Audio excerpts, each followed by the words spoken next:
Croeso cynnes un oedfa ni y bore yma. Croeso arbennig. Os chi'n ymweld â ni, mae'n braf cael cwmni'n gilydd ar fore cyntaf wythnos i addoli yr arglwydd gyda'n gilydd.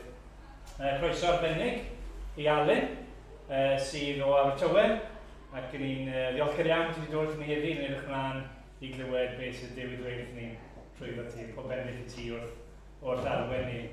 Cofiwch bod y baned ar ôl yr oedfa yn yr ystafell yn y cefen, ac yn ymwneud ysgol Sul a'r bwriad i dechrau hynny am tua 11:45. Yna, newyddion drwg chi blant ag athrawon, mae'r tymor newydd yna ar gychwyn yfori, ond mae'n golygu hefyd bod gweithgareddau yr wythnos yn ar ddechrau wedi cwrdd-gweddi fan hyn, neu ar Zoom am 7:45 nos Fawrth. Paned y sgwrs bore dydd Mercher, am 10:30 yn Nia, ac yn gorffen edrych ar lyfr Titus, ac yna darlith wyn ar ymynau, trosfore gras, ar Zoom nos Iau, ac yna llybiau plant yn argychwyn nos Wener draw yn Llanesian. Fi'n meddwl mae dyna'r coeddiadau, ddigwyddiadau wythnos, gadewch chi droi at yr arglwydd mewn gweddi.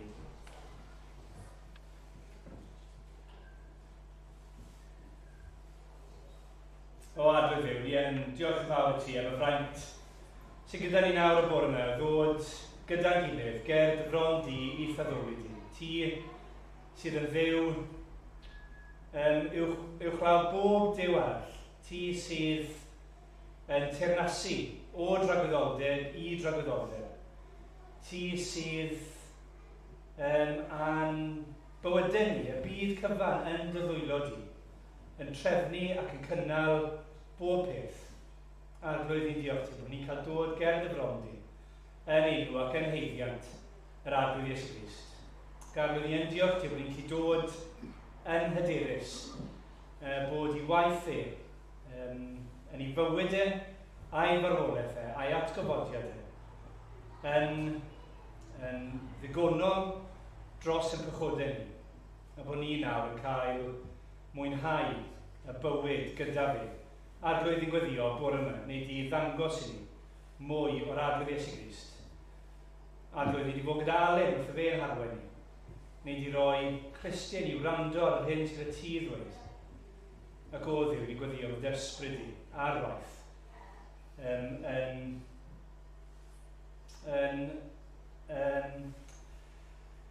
Atgoffa ni o pwy wyt ti, ar hyn wyt ti wedi gwneud. A bod air di yn dod gyda'r awdurdod, gyda'r ysbryd lan, a bydde hynny'n traws newid ni, goniant Crist. Amen.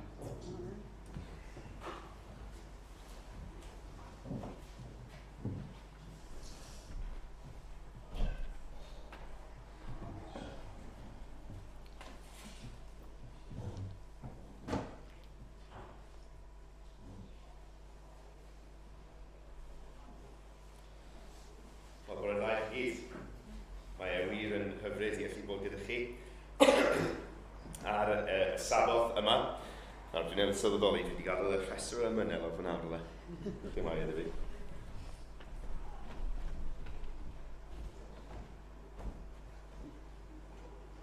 Colli di.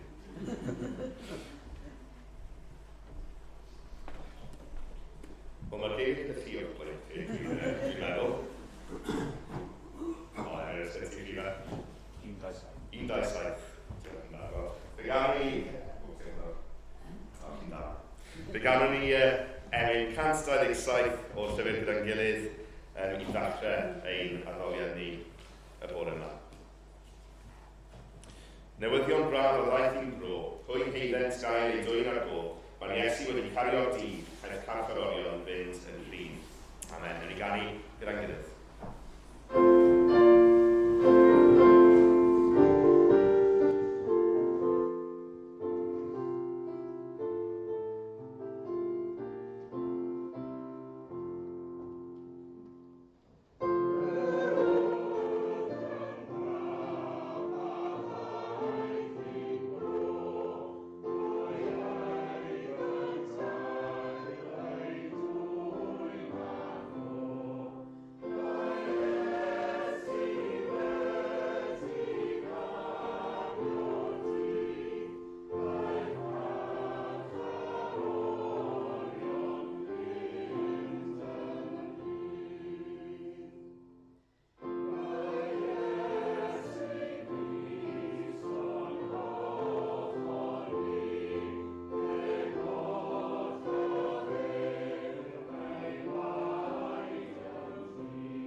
ni'n mynd I gael stori plant y nawr. Pwy sydd yn gofal yr stori Bethan?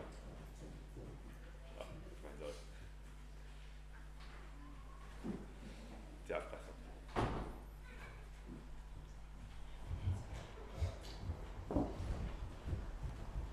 Ffordd da. Dyn ni wedi darllen yn gyntaf o Lyg penod 18, adnod 9-14. Dan ei gyddio Phariseiaid a'r ysgrifenwyr trethi, a mae yna le o'r gweithio'n dod fyny ar y sgrin chi o'r ddau yn dod I wylio. Felly Lyg penod 18 ag adnod 9. Dywedodd hefyd y ddameg hon wrth rai yn sicr ei bod dwi ei hunain yn gyfiawn ac yn dirbygu pawb arall. Ath dau ddyn I fyny'r deml I weddio, y naill yn Phariseiad a'r llall yn gasgwr trethi. A safodd y Phariseiad wrth ei hun a gweddio fel hyn. O Dduw, rwy'n yn diolch I ti, am nad dwi fel pawb arall, yn rheibus, yn anghyfiawn, yn odinebus, na chwaith fel y casgwr trethi yma. Rwy'n ympredio 2 waith yr wythnos ac yn talu degwm ar bob peth a gall. Ond roedd y casgwr trethi yn sefyll ymhell I ffwrdd, heb geisio cymaint a chodi ei lygaid tu ar neb. Roedd e'n curo I fron gan dweud, O Dduw, bydd drigarog wrth I fi bechadur. Rwy'n dweud wrthych, dyma'r un a aeth adref wedi ei gyfiawnhau, nid y llall. Oherwydd darostynnu'r pob un sy'n ei ddyrchafu ei hun, a dyrchefyr pob un sy'n cael ei ddarostwng ei hun. Felly fan hyn, wedi cael stori, a mae Iesu Grist yn licio dweud storis wrthyn ni I helpu ni ddallt bethau. A mae hefyd yn licio cymharu 2 fath gwahanol o bobl.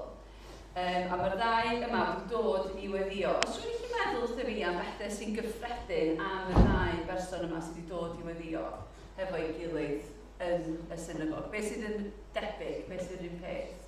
Felly bod yn gwestiwn i'r plant hun sydd wedi dod. Felly blwyddyn 5 a 6.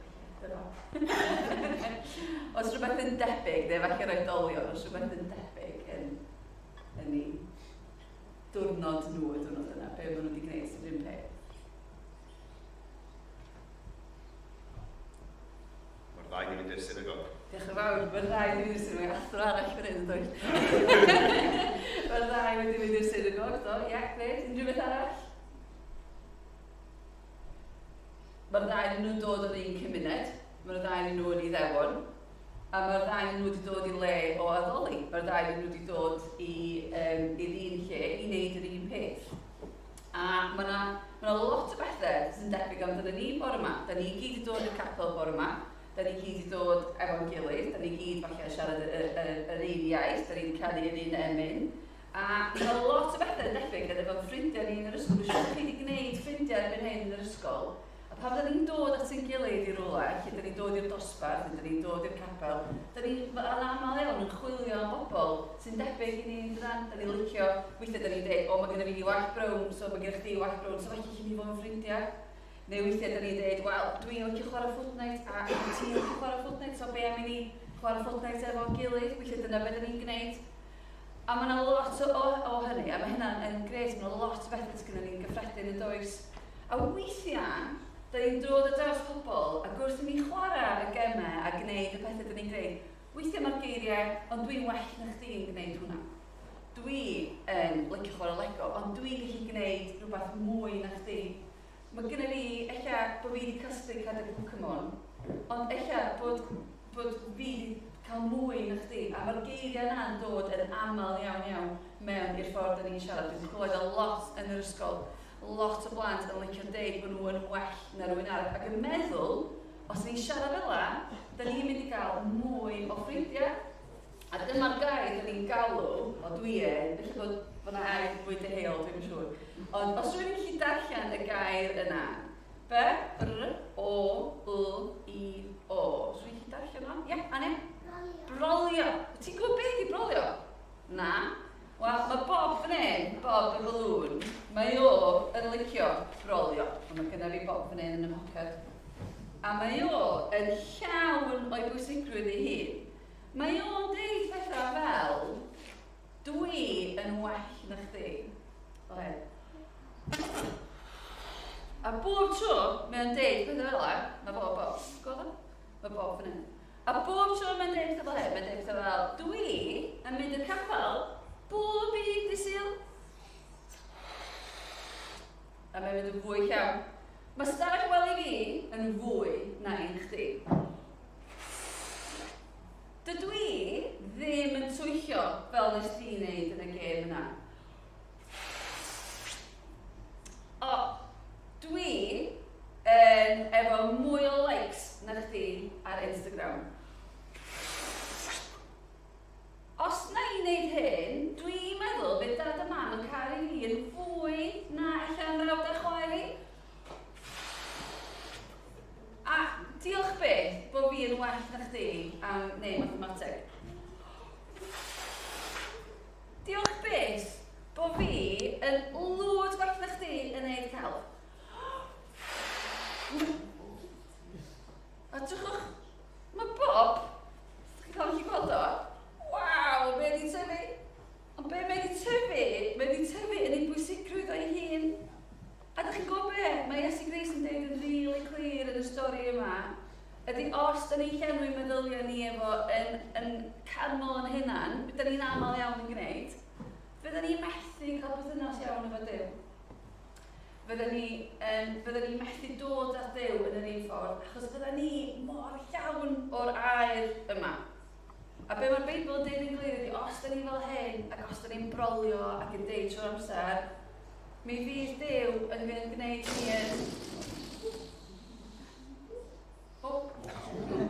yn fach iawn, fel mae Bob fan hyn yma. A mae'n fach, drwchwch yna fod i fynd. A beth ni yn cofio ydy bod o'n gret. Os ydych chi fod dawn o ddyn eich hun, neu o gicio pêl, neu o chwarae Fortnite, neu o fod yn boblogaidd, mae hynna'n dda. A dyn ni angen diolch i Dduw am y doniau dyn ni wedi cael. Ond mae rhaid ni hefyd gynabod mae fo sy'n ben ar y bywyd ni. A bod ni just yn llawn pechod, fel y casgwr trethu wedi sylwi. A bod ni angen nerth a'i fyddiant o i ddod ger i ffrono. A mae'n hollol naturiol bod ni'n cymharu. Da ni'n cymharu gilydd drwy'r amser. Ond da ni angen atgoffa'n hunain o pwy ydyn ni o flaen Duw. A bod ni angen gydnabod o'n bob dim.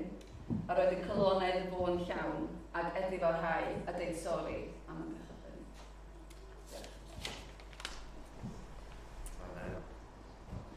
Byddwn ni ddim yn llawn ohono ni hunain. Byddwn ni, oedd y bethau yn dweud yn dod at yr arglwydd ac yn enfawr o'n pechod. Mae gan ni ein emyn nesaf ni nawr, emyn 525 o'r llyfr, o flaen o ddiw rwy'n dyfod, gan sefyll o hybeth, pechadur i ben, i feddaf en gwell. Trigaredd rwy'n ei cheisio, a cheisio eto naf, trigaredd i mi dyfod, rwy'n marw onest haf. Yn ei sefyll a chani gyda'n gilydd.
Dduw ein tad. Ni mor ddiolchgar i'n bod ni bechaduriaid yn awr yn gallu dod at ti. Ni'n ni'n diolch i ti Arglwydd, bod ti yn gwahodd pechaduriaid at ti dy hun. Ac Arglwydd i ni'n rhyfeddu oherwydd rwy ti yn ddiw sanctaidd, rwy ti yn ddiw cyfiawn. Felly mae'n rhyfeddod Arglwydd ein bod ni bechaduriaid gwael yn gallu dod i mewn i dy bresenoldeb di. A'n bod ni'n dod i dy bresenoldeb di Arglwydd heb farn a heb condemniad. A hynny oherwydd yr hyn rwy ti wedi gwneud droson ni. O Arglwydd Dduw, wrth ni'n godi ein llygad ni at Galfari, ni'n diolch am yr hyn yma'r Arglwydd Iesu wedi ei wneud droson ni. Ni'n diolch Arglwydd ein bod ni'n edrych ar un di-eog gath i groeshoelio, ar un oedd heb bechod, ac felly bod cyfiawnder ar gael i ni. Ni'n diolch Arglwydd ei fod e wedi marw yn ein lle ni oedd yn heiddi bod yn arfer. Ni oedd yn heiddi cael ein dwylo yn trad wedi ei trywanu. Ni oedd yn heiddi Arglwydd i hongian ar y groes yn derbyn dy ddichter di. Ond ni'n diolch i ti Arglwydd. Mor fawr yw dy gariad di tuag ato ni. Mor fawr yw dy garedigrwydd di.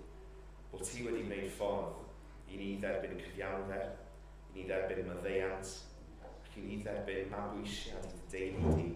Diolch i ti o dad. Diolch am y ffraint o felly ddod ger dy bron di a dal di yn dad arno ni. Bod ni yn gallu alw creiawdwr a chynhaliwr y bydysawd yn dad. Diolch bod ti yn dad sydd mor agos ato ni. Diolch bod ti yn dad sydd yn ein caru ni, sydd yn ein disgyblu ni, a bydd ni'n diolch i ti am dy disgyblaeth di. Diolch bod gennym ni dy air di sydd yn arwain ni ar hyd llwybrau cyfiawnder. O Dduw, ni'n dyheu i weld eraill yn dod i dybrofi di fel i ni wedi. I ni'n dyheu Arglwydd i weld eraill yn dod i dynabod di fel tad. I ni'n gofyn Arglwydd felly am nerth ac am hyder i gyhoeddi'r newyddion da yn y lle hwn. I ni'n diolch Arglwydd, dy bod di wedi ein dewis ni ar gyfer gwaith fan hyn yn Caerdydd. Diolch Arglwydd bod ti wedi dewis yr eglwys hon i fod yn dist i ti yn yr eglwys newydd. I ni'n gofyn Arglwydd, bydde ti yn rhoi hyder, bydde ti yn rhoi hiodledd wrth siarad, a bydde ti yn rhoi nerth yr ysbryd glân mwyn i bobl cyhoeddi Crist wedi ei groeshoelio yn y lle yma. I ni'n gofyn Arglwydd, bydde ti'n rhoi hyder i ni wneud hynny gyda teuluoedd ni. Ni'n gweddio dros y rhai hynny yn ei teuluoedd ni, nad sydd yn dadnabod ni. Ni'n gofyn y bydde ti'n agor llygad eu colonnau nhw i weld ar hyn o rwy ti wedi gwneud dros dyn nhw. Ni'n gweddio Arglwydd dros ein cydweithwyr ni, ni'n gweddio dros ffrindiau Arglwydd, ni'n gweddio dros gymdogion, ac ni'n gweddio dros ieithriaid hefyd Arglwydd. Ni'n gweddio hyd yn oed Arglwydd dros ein gylynion ni, rhai hynny sydd wedi cael ei drygioni i ni. Ni'n gweddio bydde ti'n ei achub nhw. Ni'n gweddio Arglwydd bydde ti'n rhoi yr hyder i ni, i dy cyhoeddi di i'r pobl sydd yn ein bywydau ni. Arglwydd, ni'n gweddio bydde ti'n ein gwneud ni'n ffyddlon i wneud hynny. Tyfa ffrwyth dy ysbryd ni, yn ein bywyd ni, gweddio Arglwydd. Gwna ni yn bobl sydd yn llawn cariad, ac yn ein cariad ni, yn rhannu'r gwir y ffordd. Gwna ni yn bobl Arglwydd sydd yn llawn ffyddlondeb, ac yn ein ffyddlondeb ni, y bydden ni yn ymateb i dy gomisiwn fawr di i wneud disgyblion o bawb o cenedl. Gwna ni yn bobl Arglwydd sydd yn llawn tangnefedd, ac am hynny yn gorffwys yn y gwybodaeth mae ti sydd yn adeiladu dy eglwys. Ac bod ni wedi derbyn y fraint o allu ymuno â ti yn y gwaith hwnnw. I ni'n trystio mae ti sydd yn adeiladu. I ni'n dod gan gydnabod Arglwydd, ond i bai mae ti sydd yn adeiladu'r ti. I ni'n adeiladu'n ofer. Felly Arglwydd ni'n gweddio fydde ti yn adeiladu dy eglwys ti yn y lle yma. Arglwydd ni'n codi holl weithgareddau'r wythnos i ti. Diolch Arglwydd am weithgaredd yr eglwys. I ni'n gweddio Arglwydd bydde ti'n rhoi calonau devoted i ni, fel ein bod ni yn ymrwymo'n llwyr i gwneud bywyd gyda'n gilydd. Arglwydd, achosa i'r bobl yn yr eglwys hon i ymwneud â'i gilydd mewn gymaint o gariad Arglwydd, mewn gymaint o ddefosiwn tuag at ei gilydd, fel y bydden nhw'n profi gymaint o lywenydd Arglwydd o ddod ynghyd. Arglwydd ar y sil, ond yng nghanol yr wythnos hefyd, diolch am y fraint a'r rhyddid sydd gynnon ni yn y wlad yma i allu cyfarfod fel dy eglwys di bob dydd o'r wythnos. Ro'r defosiwn arglwydd i ni eisiau gwneud hynny. Ni'n codi gweithred yr wythnos i ti falle arglwydd. Yn gwyddi y bydde ti'n achosi ni ymroi yn hunain at weithgaredd deglwys ti. Ni'n codi'r gwaith efengyl i arglwydd yn y clybiau plant y clybiau ieuenctid yn gwyddi bydde ti yn arfogi y rhai sydd yn arwain y clybiau hynny. Bydde ti yn ei donio nhw arglwydd drwy'r ysbryd glân fel ei bod nhw arglwydd yn gallu cyflawni y dalwan di ar eu bywydau nhw yn ymwneud â phlant a phobl ifanc y ddinas hon. Arglwydd ni'n codi'r rhain hynny yn ein teuluoedd ni, yn ein cymunedau ni ac yn yr eglwys yn arbennig arglwydd sydd yn dioddef. Ac yn gofyn y bydde ti'n agos atyn nhw yn ei diolch, ti'n byw sydd yn agosau at y rhai sydd yn isel ei ysbryd. Felly ni'n diolch, bydde ti yn agosau at rheini sydd yn dioddef, bydde ti yn agosau at rheini sydd yn galaru, ac bydde ti'n cymethni fel dy bobl di, sydd yn rannu yr un ysbryd, yn byw yn yr ysbryd glân, bydde ti'n cymethni arglwydd i fynd yn agos at bobl felly, i fynd at rai sydd yn galaru, i fynd at rai sydd yn dioddef. Bydde ni arglwydd yn mynd â dy gysur di atyn ni. Arglwydd ni'n cydnabod ein dibyniaeth ni arna ti yn bob dim. Ni'n gofyn heddiw arglwydd bydde ti'n dyroi ni heddiw ein bara beunyddion ni. Ni'n cydnabod arglwydd ein dibyniaeth ni arna ti yn bob dim yn ein anghenion corfforol ni arglwydd ac yn ein anghenion ysbrydol ni. Ni'n gofyn arglwydd, bydde ti ein bwydo ni yn ddyddio, ond ni'n gwneud byddio nawr arglwydd yn arbennig bydde ti yn bwydo ni a dy air di. Wrth i ni agor y gair arglwydd ni'n byddio, mae ti bydde yn ein dysgu ni. Arglwydd ni'n byddio bydde ti'n tynnu ffwrdd unrhyw beth yn o ddinas sydd ohono ti yn awr, ac bydde ni'n clywed dy air ti am beth yw hi, dŵr bywio i ni, bara i'n eneidiau ni. Ni'n gofyn y cyfan o'r enw, yn enw ein harglwydd hyfryd, Iesu Grist. Amen. Wel, ni'n mynd i fynd syth mewn i'n pregaeth ni heddiw, a byddwn ni'n canu dwy emyn wedyn i orffen ein gwasanaeth. Cyn i fi agor y gair gyda chi, fe'ch annog chi yn y lle cyntaf i dderbyn yr hyn dwi'n ei ddweud fel y bereiaid.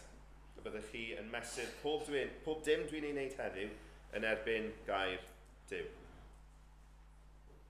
Gair Duw i ni'n edrych arno. Mae gen ni'r fraint bod y creawdwr wedi siarad â ni. Ac felly gofyn y byddwch chi'n gweddio nawr, y byddwch calonau chi a'ch llygad chi yn agored i weld yr hyn sydd gan yr arglwydd ar eich cyfer chi. Ac byddwch fe'n rhoi nerth i mi i rannu'r hyn mae wedi rhoi ar yng nghalon ni. Darlleniad byr sydd gyda ni dan sylw heddiw ar gyfer ein saboth ni. Dwy adnod fach o efengyl Marc. Ond dwy adnod sydd yn marcio, digwyddiad hanesyddol. Y ddwy adnod sydd gyda ni dan sylw heddiw yw cychwyn gweinidogaeth yr arglwydd Iesu. Dechreuad y pregethu a'r arwyddion rhyfeddol. Dechreuad 3 mlynedd o weinidogaethu sydd yn y pen draw yn arwain at y groes. Dyma ddechreuad ar weinidogaeth sydd 30 mlynedd in the making, tra bod Iesu yn cerdded ar y ddaear, ond oedd go iawn wedi ei fwriadu ers tragwyddoldeb. Ers cyn creu y bydysawd, ers cyn gosod sylfaenau'r byd, mae'r Beibl yn dysgu ni bod Duw wedi penderfynu y byddai'n dod i mewn i'r byd ar yr amser iawn mwyn achub ei bobl. Pobl oedd yn gwybod y byddai'n troi eu cefnau nhw arno fe, ond pobl nath y dal dewis eu creu. A dal dewis gweithredu mwyn eu hachub nhw o'i pechodau.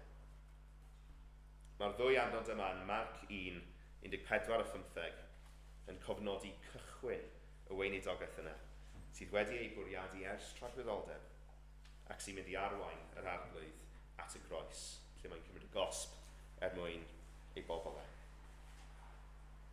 Mae cynnwys y ddwy adnod yma yn arwydd y cawol. Achos mae cynnwys y ddwy adnod yma yn stamp sydd yn mynd i nodweddu gweinidogaeth a phregethu yr arglwydd Iesu am y 3 mlynedd nesaf. Felly mae'n bwysig iawn i bod ni fel Eglwys Iesu Grist yn cymryd sylw o'i cynnwys nhw. Dyma ni felly Marc 1, 14-15. Wedi Ioan gael ei garcharu, daeth Iesu i Galilea gan gyhoeddi efengyl Duw a dweud, y mae'r amser wedi ei gyflawni, ac y mae teyrnas Duw wedi dod yn agos. Edifarhewch a chredwch yr efengyl. Ni'n diolch i Duw am ei air.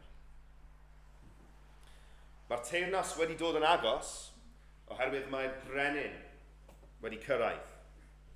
Mae ar y ffordd i'w goron ond mae'r deyrnas yn agos oherwydd bod y Meseia, yr arglwydd, brenhinoedd ei hun, wedi cyrraedd.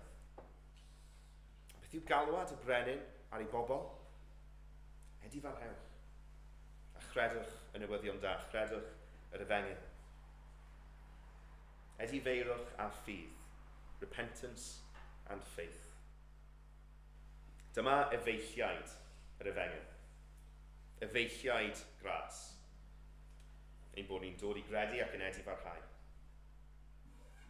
Heddiw, yn ein amser ni bore yma, a'n amser ni heno, ni'n mynd i ystyried y ddau efaill yma, ffydd ac edifeirwch, a'r berthynas sydd rhwng nhw.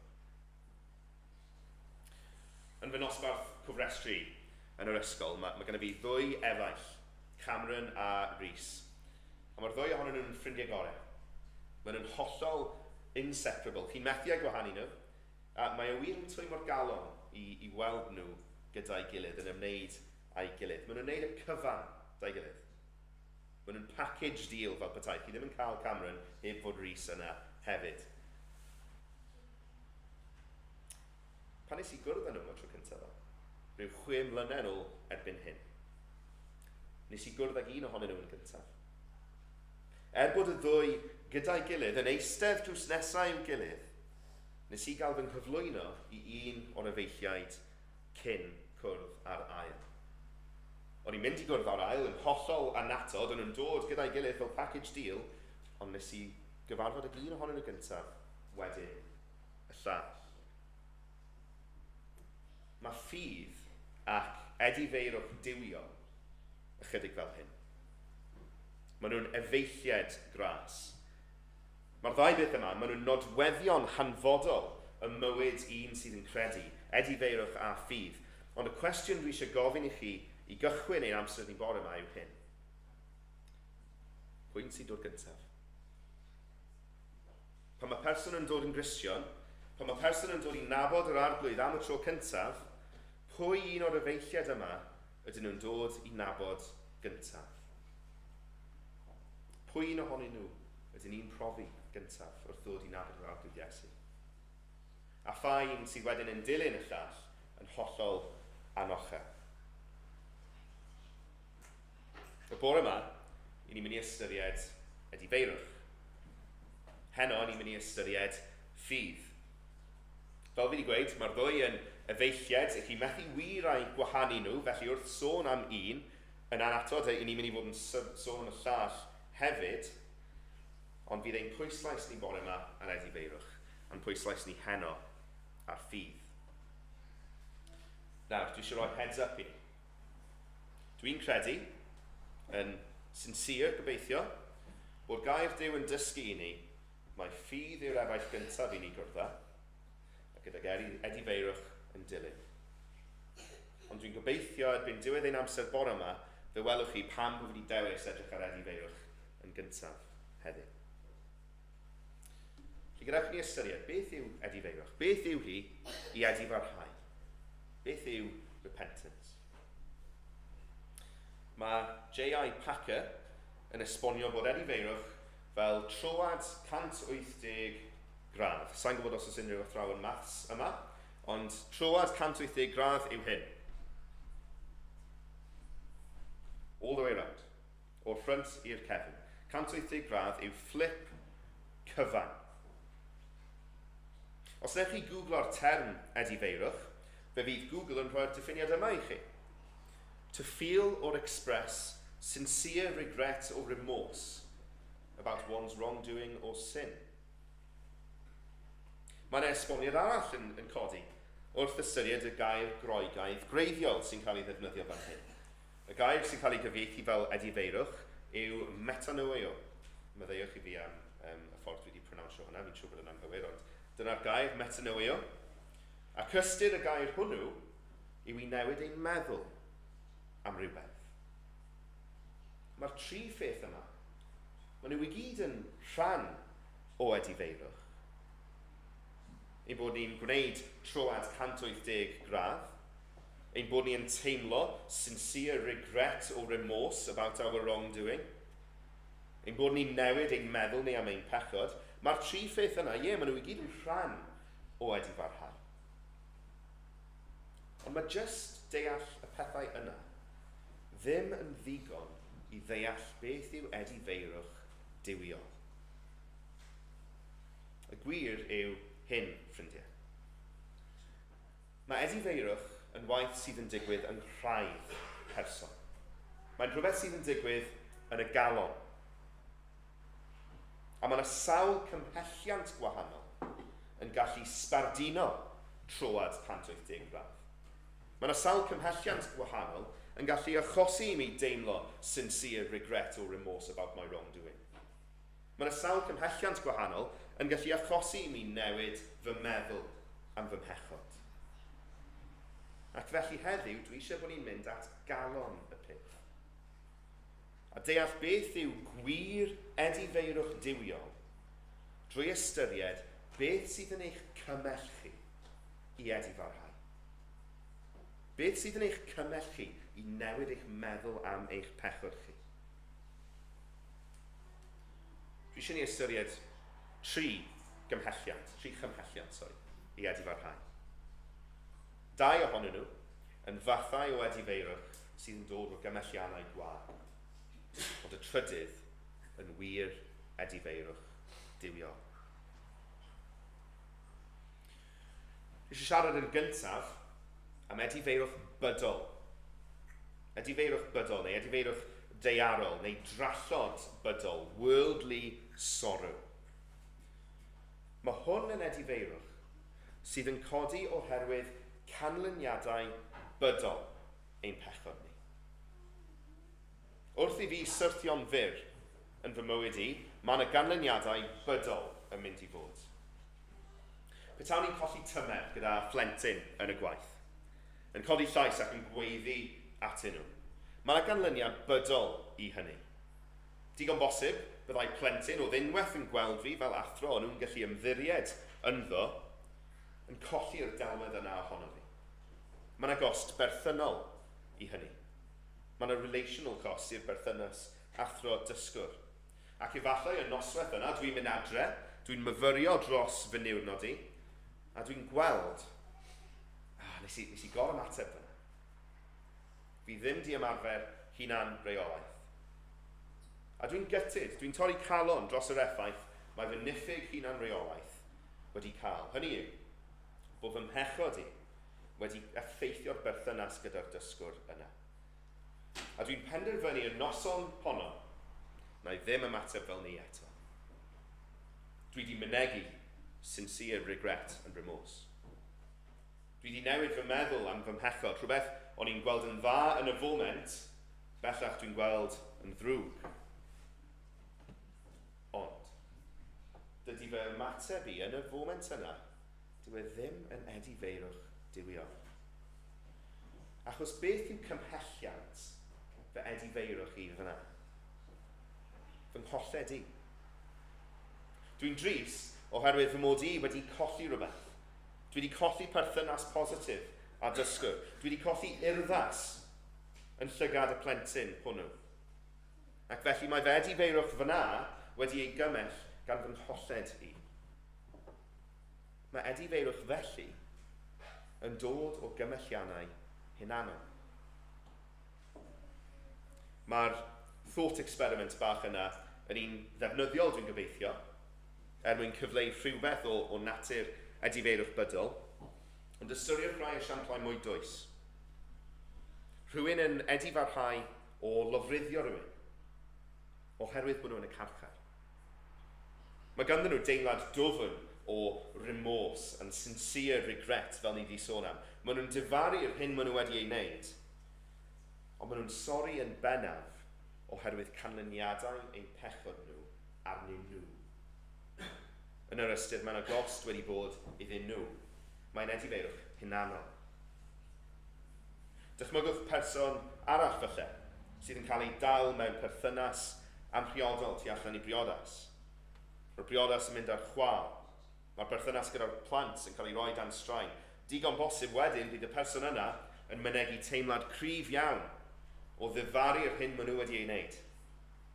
Ond os ydy hynny mond wedi ei gymell gan yr hyn maen nhw wedi ei golli, nid edifeirwch diwiol yw hynny. Mae e'n edifeirwch o fath, ond dyw e ddim yn edifeirwch diwiol. Wrth i ni fel Cristnogion ymwneud â phobl, mae rhaid i ni allu adnabod edifeirwch bydol. Dyma un arwydd i chi o bosib bod gan berson edifeirwch bydol yn unig.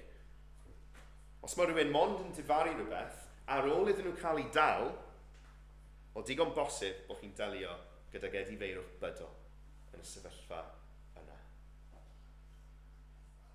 Dydy edifeirwch bydol ddim yn edifeirwch diwiol.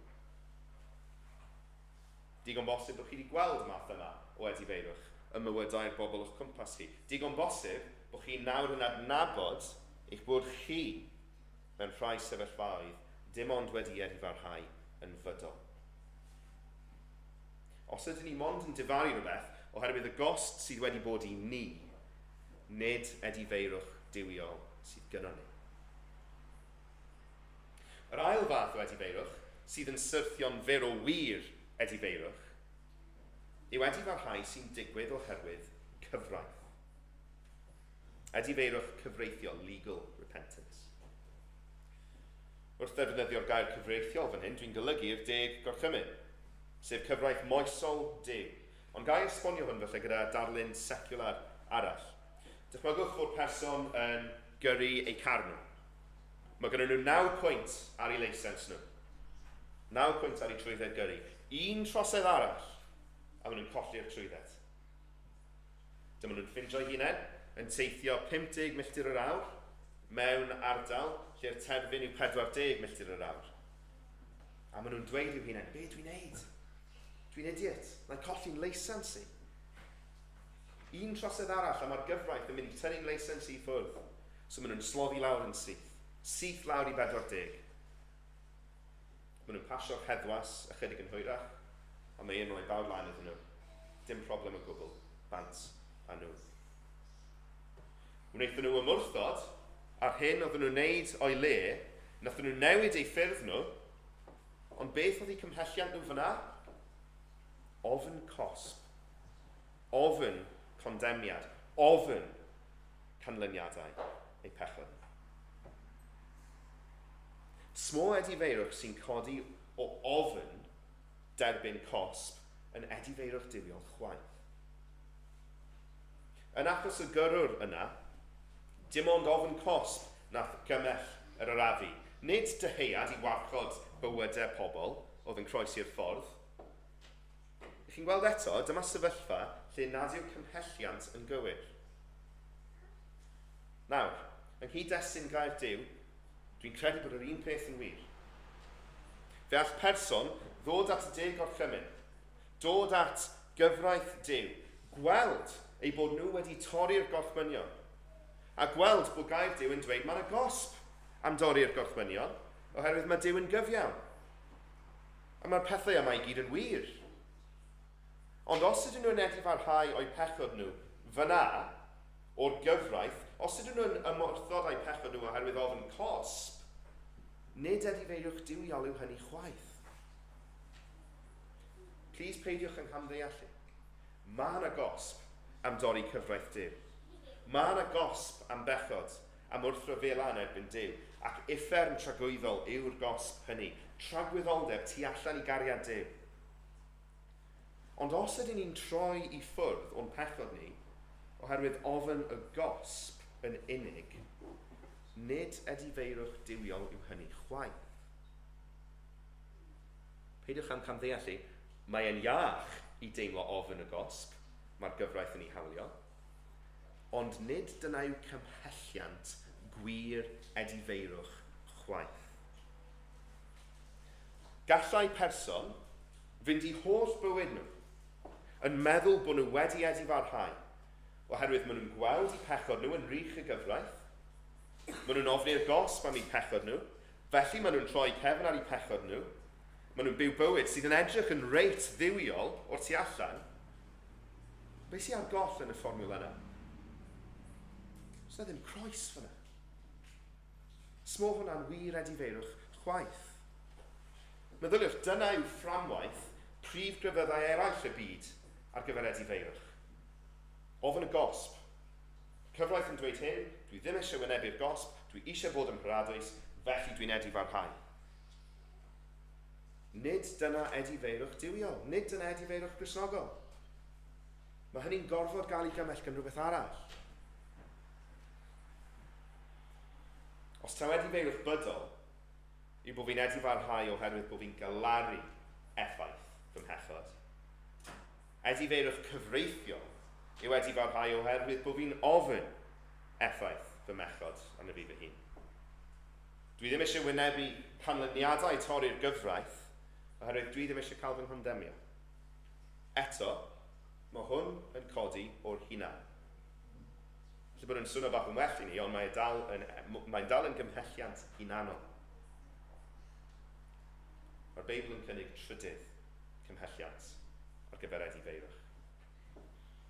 Mae'r Beibl yn cynnig cymhelliant ar gyfer edifeirwch diwiol. Yn hytrach na galaru canlyniadau bydol, yn hytrach na gofni'r gosb am ein pechod, mae'r Beibl yn ein cymell ni i edrych at y groes fel cymhelliant edifeirwch go iawn. Tybed beth i chi'n gweld pan chi'n edrych i'r groes? Dwi yn gweld canlyniad eithaf fy mhechod i. Mwyn delio fy mhechod i, mwyn rhyddhau fi o afael fy mhechod, mwyn fachu fi rhag y gosb am fy mhechod, nath yr arglwydd Iesu farw yn fy lle. Pan dwi'n codi fy llyged o ganlyniadau bydol fy mhechod, pan dwi'n codi fy llyged o'r gyfraith sy'n dweud bod fi'n heiddi cosb ac yn edrych at gael fy ri, pan dwi'n ystyried croes yr arglwydd Iesu, wel wedyn dwi'n gweld wir effaith fy mhechod i. Oedd Duw y Fab, Duw y Mab fynd i'r groes oherwydd y mhechod i. Nath yr unig berson perffaith sydd erioed wedi byw, yr unig un da, yr unig un oedd wir yn dda mewn byd syddiedig, yr unig un oedd yn berffaith addfwyn, yn hollol garedig, yn llawn cyfiawnder a daioni, nath farw. Nath oen sanctaeth Duw farw fy mwyn i. Mwyn i mi dderbyn maddeuant a chyfiawnder. Sut ydw i'n mynd i ymdrin â fy mhechod i wedyn? Sut ydw i'n mynd i ymdrin â fy mhechod i ar ôl gweld be nath gostio'r arglwydd Iesu? Dwi'n mynd i ymwrthod â fy mhechod. Nid yn bennaf oherwydd unrhyw fydd sydd i mi. Nid oherwydd resymau hunanol, bod fi ddim eisiau teimlo'r effaith ym mhechod. Nid oherwydd bod fi'n ofyn y gosb, ond oherwydd be nath costio fe. Oherwydd bod fi'n gweld y nioddefiadau Crist effaith drygioni fy mhechod i. Dwi'n fydyddiwr, mae ond yn iawn bod fi'n quotio Spurgeon unwaith o bregaeth. Spurgeon yn dweud hyn: Christ has died for me.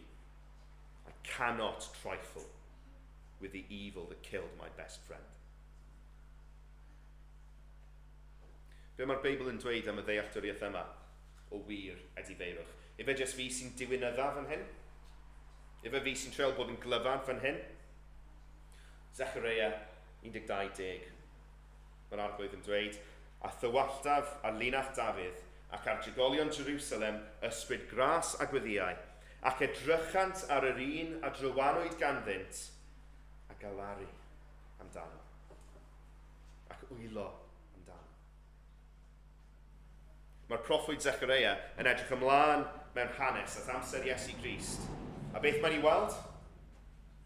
Wel, bydd yr edifeirwch, bydd y galar dros bechod yn codi pan mae trigolion Jerusalem yn edrych ar yr un a drywanwyd ganddynt, a fydden nhw'n galaru. When they look on me, on him whom they have pierced, they shall mourn. I ni'n gweld hynny'n digwydd wedyn.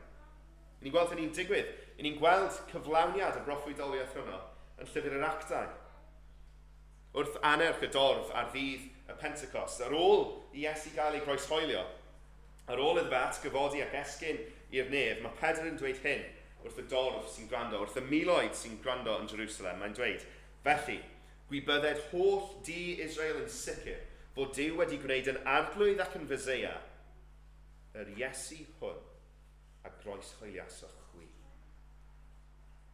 Pan glywsant hyn, fe'i dwys bigwyd yn ei calon. A dywedasant wrth Pedr a'r apostolion eraill, be nawn ni gyfeillio? Mae Pedr yn dweud wrthynt, edi fo'r her. A bydyddiau'r pob un ohonoch yn enw Iesu Grist er meddeiant eich pechodau, ac fydd erbyniwch yr ysbryd glân yn rhodd. Chi'n gweld? Mae'r dorf yn gweld y groes am beth yw hi. Mab perffaith Duw, y Meseia, wedi ei groeshoelio, yn marw dros y bobl, a maen nhw'n cael ei llethu wrth sylweddoli hynny. Maen nhw'n dod i gredu ystyr marwolaeth Crist yn y foment yna. A maen nhw'n gofyn, be ni'n neud? Wedi farhau.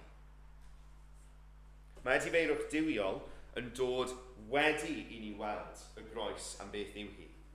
Ein pechod ni yn trwanu'r Meseia.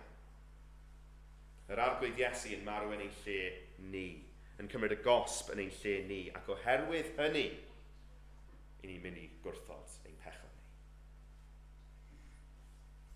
Mae ffydd ac edifeirwch yn efeilliad. Maen nhw'n dod gyda'i gilydd. Ond dwi'n credu ein bod ni'n cwrdd â ffydd yn gyntaf. Achos heb ffydd mae'n amhosib plesio Duw. Ni'n cwrdd â ffydd yn gyntaf. I ni'n dod i gredu be mae'r arglwydd Iesu wedi ei wneud drosom ni, ac oherwydd be mae e wedi gwneud, i ni'n torri ein calon go iawn dros bechod. Ni'n torri ein calon dros ein pechod ni nath i yrru fe i'r groes. I ni'n edifarhau yn troi cefn yn ymwrthod ar pechod nath lladd ein harglwydd ni. Ffydd i'r efaill gyntaf i ni gwrdd â. Mae edifeirwch diwiol yn dilyn, yn anochel, pan dyn ni wedi credu yn waith Crist drosom ni. Byddwn ni'n edrych yn fanylach ar natur y ffydd sy'n ein hachub ni heno. Dwi eisiau bod ni'n cymhwyso hwnna. Dwi eisiau ni ystyried pam bod e mor bwysig bod ni'n cael y drefn yma'n gywir. Pam bod e mor bwysig bod ni ddim yn rhoi'r cart o flaen y ceffyl drwy roi edifeirwch cyn ffydd. Cwbl o gwestiynau bach dwl i gyntaf. Chi angen golchi cyn mynd i gael bath? Chi angen colli pwysau cyn mynd i'r gym? Ydych chi angen gwrthod eich pechod chi cyn dod at yr un sy'n rhyddhau chi o'ch pechod? Dim o gwbl. A dyma pam mwy nag unrhyw reswm arall o'n i eisiau edrych ar edifeirwch cyn bod ni'n edrych ar ffydd, achos mae deall edifeirwch yn iawn yn tynnu i ffwrdd maen tramgwydd sydd o flaen gymaint o bobl yn meddwl dwi angen bod digon da cyn bod fi'n dod at yr arglwydd. Na.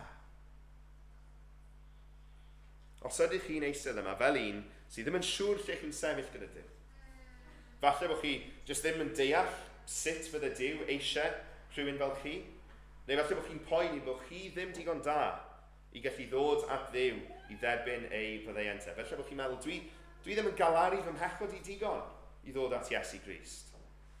Wel, os felly, chi wedi roi'r cart o flaen y ceffyl. Dewch at Iesu. Dewch at y groes. Gwelwch y goron draen. Gwelwch y tyllau yn ei ddwylo fe. Gwelwch y tyllau yn ei drade. Gwelwch ei waedau yn llifo eich mwyn chi. Gwelwch yr hyn nath e mwyn i chi allu derbyn meddeiant. Sdim byd fedrwch chi ei wneud mwyn paratoi eich hunain i fynd i'r arglwydd Iesu. Yr oll fedrwch chi wneud i dod a gweld a derbyn meddeiant. Yr oll fedrwch chi'n ei gweld bod Duw ei hun wedi dod yn y cnawd, mwyn cerdded y llwybr i'r groes, ei fod e wedi marw yn y ffordd mwyaf dychrynllyd, a trwy hynny derbyn eich cosb chi os na chi just credu. Just credu. Rhoi eich ffydd chi'n be mae e wedi gwneud. Chi'n methu golchi chi'n yn lan cyn dod. Gwaed Crist sy'n eich golchi chi'n lan. Chi'n methu wneud e. Mae'r arglwydd Iesu yn eich gwahodd chi. Dewch fel ydych chi. Deallwch bod chi wedi syrthio'n fyr. Deallwch chi'n heiddi cosb. Gwelwch be mae Crist wedi wneud drosoch chi. Peidiwch a deall bod chi'n heiddi cosb am eich pechod a wedyn meddwl, wel, mae well i fi fynd i newid yn ffyrdd i felly. Mae well i fi geisio sort of un mas. Mae well i fi geisio gwrthod fy mhechod i. A pan dwi wedi wneud hynny, wel, wedyn byddai'n gallu dod at Dduw. Na, ewch at y ben nawr. Ewch fel pechadur. Mwyn derbyn ei faddeuantau. Ac os ydych chi'n derbyn maddeuant Crist, ewch gan beidio a phechu mwyach. Ymwrthodwch a'ch pechod chi wedyn. Os chi'n derbyn y maddeuant mae Iesu'n ei gynnig, ystyriwch bob dydd y gost nath e dalu mwyn eich rhyddhau chi o'ch pechod chi a thrwch eich cefn a'r bechod. Nawr, os ydych chi wedi gweld eich angen yn faddeuant chi, os ydych chi yn un sydd yn ymddiried yn yr arglwydd Iesu, os ydych chi'n gweld bod ddim ffordd arall i chi gael eich wneud yn gwbl iawn gyda Duw, oni bai am ei groesau, ystyriwch sut mae hynny newid eich perthynas chi gyda'ch pechod. Fel ni wedi dweud, edifeirwch diwiol yw pan i ni'n troi cefn ar bechod oherwydd be mae'r arglwydd Iesu wedi gwneud. Felly peidiwch a gadael i edifeirwch bydol arwain eich ffordd o fyw chi nawr. Peidiwch a gadael i galaru canlyniadau bydol eich pechod chi i arwain y ffordd i chi'n byw. Peidiwch chwaith ac ystyried y gyfraith, a jyst mynd yn ôl at y gyfraith mwyn edifarhau. Achos does dim ofyn condemniad y gyfraith ragor. Mae Crist wedi gwneud y cyfan i ni fod yn rhydd o'r condemniad. Nid y gyfraith chwaith yw cymhelliant ein edifeirwch ni. Y gyfraith sy'n dangos bod angen i ni edifarhau, ond nid y gyfraith ar ben ei hun yw ein cymhelliant ni i edifarhau. Y groes yw ein cymhelliant ni i edifarhau. Pan i fi'n edrych at y gyfraith a'n gweld bod fi wedi syrthio'n fyr, bod fi wedi pechu yn erbyn Duw, fi ddim yn edifarhau go iawn tan i fi wedyn edrych i'r groes a gweld clwyfau Crist. A penderfynu wedyn, oes dim lle i pechod yn fy mywyd i. Nath yr arglwydd farw dros y pechod yma dwi'n glynu at, does dim lle iddo fe. Does dim pŵer i wrth sefyll pechod ac edifarhau go iawn yn dod o'r byd. Does dim pŵer chwaith yn dod o'r gyfraith ar ben ei hun. Pŵer i edifarhau yn dod o'r groes. Wrth weld dioddefiadau yr arglwydd Iesu, wrth ystyried yr hyn mae e wedi gwneud droson ni, dyna lle mae pŵer i edifarhau. Wrth ddeall y berthynas rhwng ffydd ac edifeirwch, mae 3 ystyriaeth ymarferol byr dwi eisiau wneud ar gyfer ein bywyd ni fel credinwyr. Yn y man cyntaf, yn eich efengylu chi. Wrth i chi gyhoeddi'r newyddion da bod maddeuant pechod ar gael i bobl, a mae'n galw ar bob un ohono ni sydd yn credu yn yr arglwydd Iesu i gyhoeddi ei efengylau, ydych chi'n gosod y peth cywir o flaen pobl pan ych chi'n efengylu? Efallai bod chi'n gwybod yn iawn bod rhaid i bobl dod fel maen nhw at yr arglwydd Iesu mewn ffydd, ystyriwch o ddifri beth yw'r neges i chi'n cyflym gyda'r hyn i chi'n ei ddweud. Ydych chi'n gwneud y defnydd gywir o'r gyfraith yn amlygu pechod i bobl a wedyn yn ei galw nhw i edrych i'r groes? Neu, ydych chi'n argyhoeddi personau pechod ac yna galw am edifarhad cyn bod chi'n fodlon wedyn rhannu'r groes â nhw? Ydych chi drwy'r neges chi'n cyhoeddi yn rhoi'r cart o flaen y ceffyl? Rhaid ni fod yn ofalus iawn gyda'n geiriau ni ffrindiau. So ydych chi erioed wedi dweud rhywbeth fel hyn? Chi'n methu bod yn Gristion ac yn ... Ystyriwch pa neges sy'n cael ei glywed gan berson sydd ddim yn credu wrth i chi ddweud hynny. O, dywedon nhw bod fi'n methu bod yn ... ac yn Gristion. So be, mae rhaid i fi stopio byw fel hyn, neu stopio gwneud y llall cyn bod fi'n gallu dod yn Gristion? Wel, na i byth dod yn Gristion felly, achos fel mae ydw i. Sgen i ddim yn gallu newid fy hun. Efe dyna'r neges i ni'n ei olygu, gyda gosodiadau byr, throwaway, fel chi'n methu bod yn Gristion ac yn ... Chi'n methu bod yn anfoesol yn rhywiol ac yn Gristion. Ni'n gwybod beth ni'n golygu wrth hynny. Os ydych chi'n dod i nabod yr arglwydd, fe fyddwch chi'n cael eich newid a'ch sancteiddhau. Fe fyddwch chi yn ymwrthod ac anfoesoldeb rhywiol. Ond efe dyna beth mae pobl yn ei glywed pan ni'n gwneud gosodiadau fel hynny. Na bydde fe'n well ffrindiau i ni sicrhau bod ni'n defnyddio'n tyfodau ni yn iawn ac yn ddoeth ac yn eglur. A bod ni'n cyfathrebu yn glir ble mae'r cart a ble mae'r ceffyl yn mynd. Bod ni'n dweud wrth person, mae anfoesoldeb rhywiol yn bechod. Mae'n pechod oherwydd mae'n syrthio'n fyr o'r hyn mae Duw wedi creu rhywun ar ei gyfer, sef priodas. Mae'r gyfraith yn dweud bod cosb am bechod. Ond, edrychwch ar be mae'r arglwydd Iesu wedi gwneud mwyn i chi fod yn rhydd o'r pechod chi. Gwelwch be mae e wedi gwneud. Gwelwch be nath e gostio fe. Rhowch eich ffydd chi ynddo fe mwyn fod yn iawn gyda Duw. Profwch ei ryddidau, profwch ei fyddeiantau, profwch ei ddeioni, profwch berthynas gyda fe, ac oherwydd y pethau yna i gyd. Wrthodwch a'ch anfoesoldeb rhywiol chi. Gai ddweud wrthych chi, ni wedi gweld hynny. Dwi yng Nghraeg i wedi gweld hynny yn mywydau pobl yn ein bywyd ni.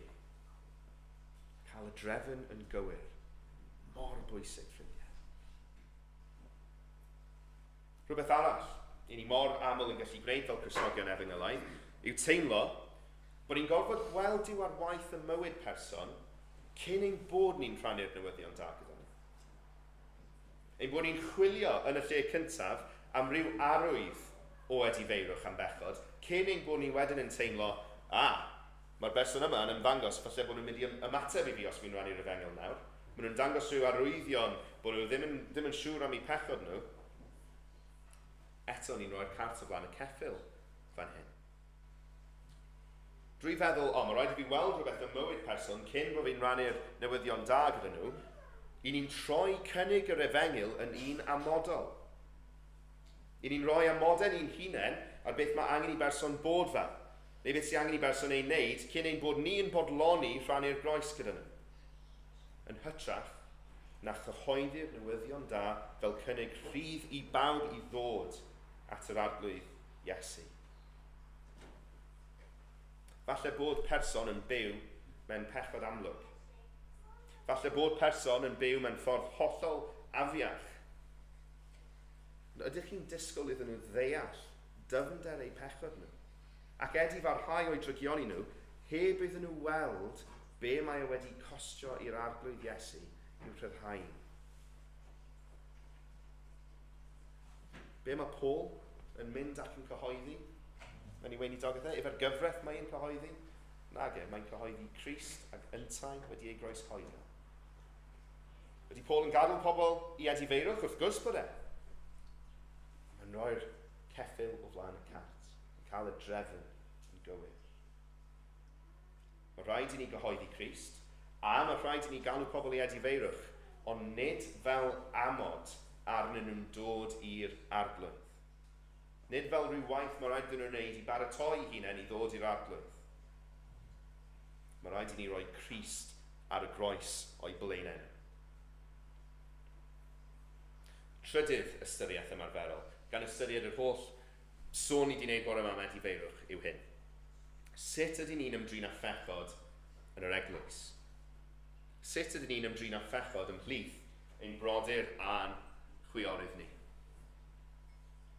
Nid tarannau'r gyfraith wrth fynydd Sinai yw cymhelliant y Cristion i fyw yn sanctaidd, ond clwyfau Calvary. Siwt fel yn ni felly, geisio adfer brawd neu chwaer sydd wedi syrthio i bechod. Efe drwy dal y gyfraith o'i blaenau nhw fel hyn? Y gyfraith mewn dwy law? Nage. Y gyfraith mewn un llaw yn dweud, dyma be mae Caerdydd yn dweud yn dy bechod di. Gyda'r llaw arall yn pwyntio i'r groes, ac edrych be nath e costio'r un ti'n galw'n arglwydd. Mwyn rhyddhau ti o dy bechod di. Gad e fynd. Fel Crisnogion i ni yn pechu, wrth gwrs ein bod ni. Ond wrth feddwl am yr amgylchiadau, lle bys y person yn cael ei diarddel o gymdeithas aelodau'r eglwys, sefyllfa penodol o bechod sydd yn cyfiawnhau diarddel person, sef patrwm o bechod heb edifeirwch diwiol. Ystyriwch hynny.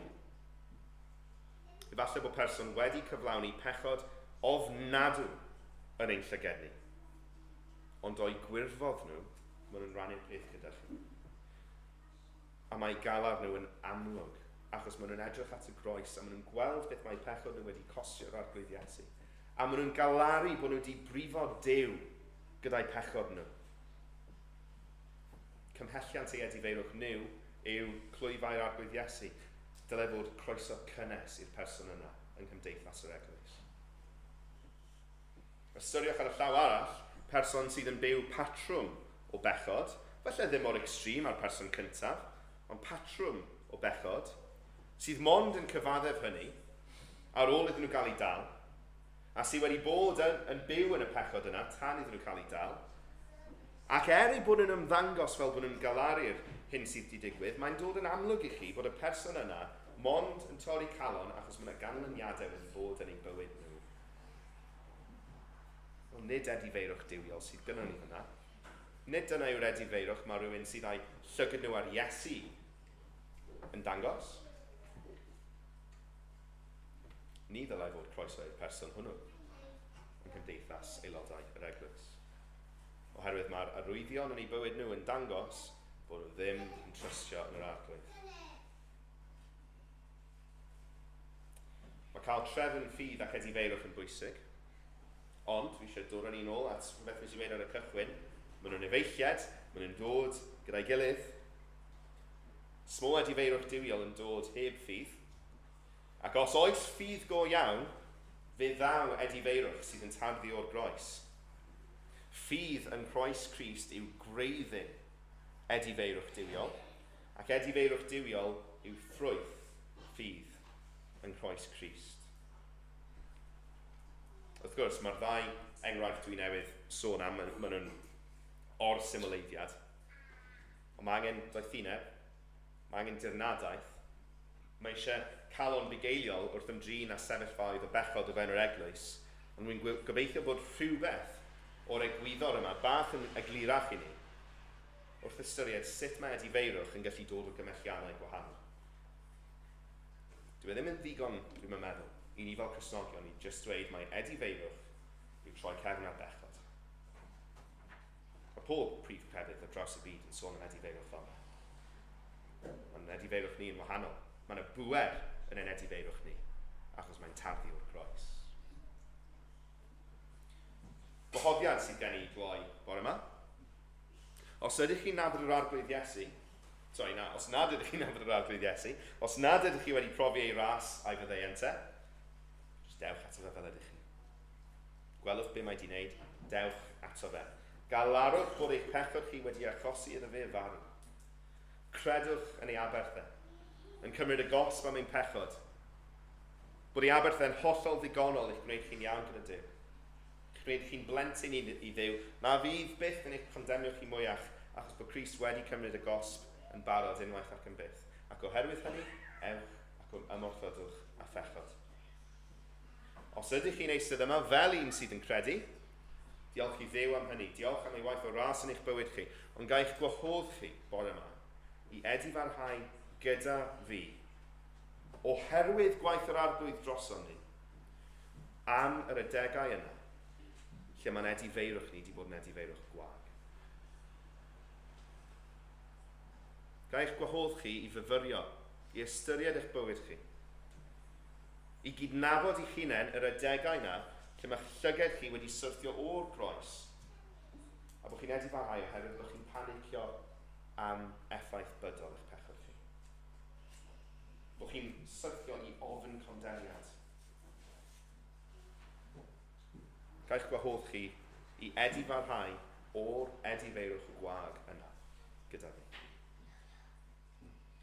Ein bod ni'n codi ein llyged ni i'r groes, yn gweld dioddefiadau Crist o'r newydd, yn cofio be mae e wedi gwneud droson ni, ac oherwydd hynny gyfeillion, yn dweud na i bechod. Dim mwy. Grewch ni weddio gyda'n gilydd.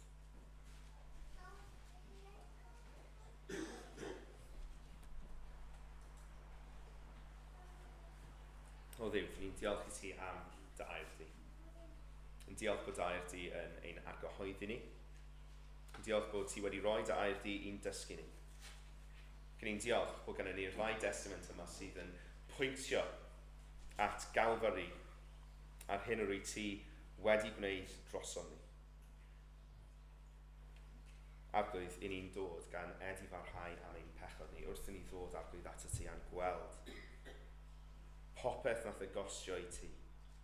Wrth i ni weld dy waed di yn llifo drwy ffydd arglwydd, i ni'n dweud sori.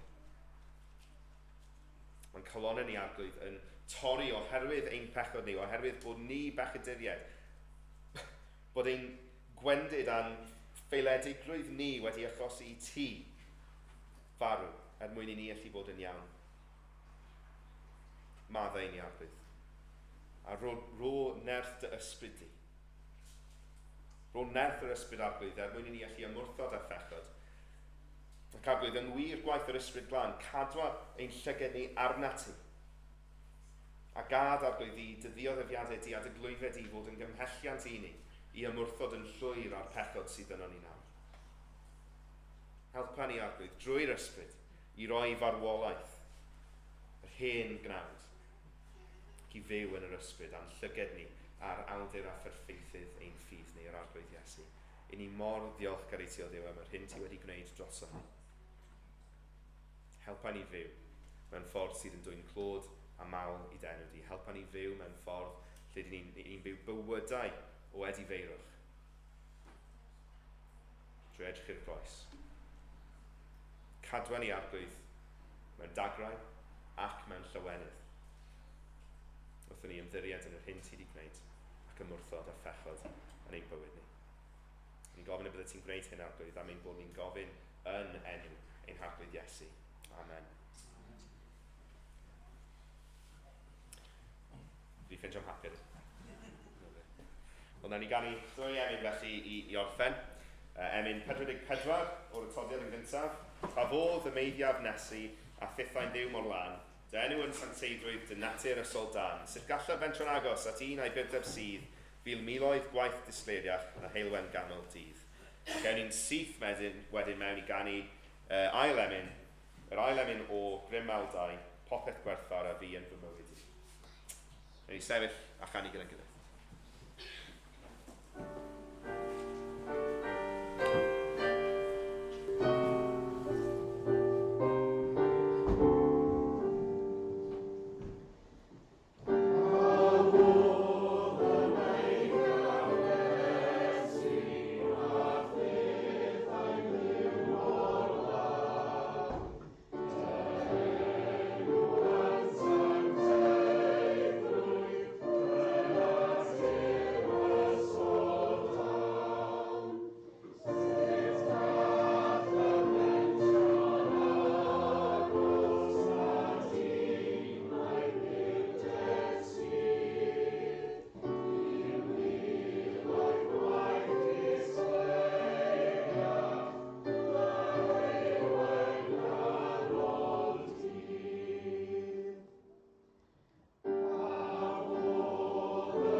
ein harglwydd Iesu Grist, a chariad Dyw, a chymdeithas yr Ysbryd Glân y byddai gyda ni.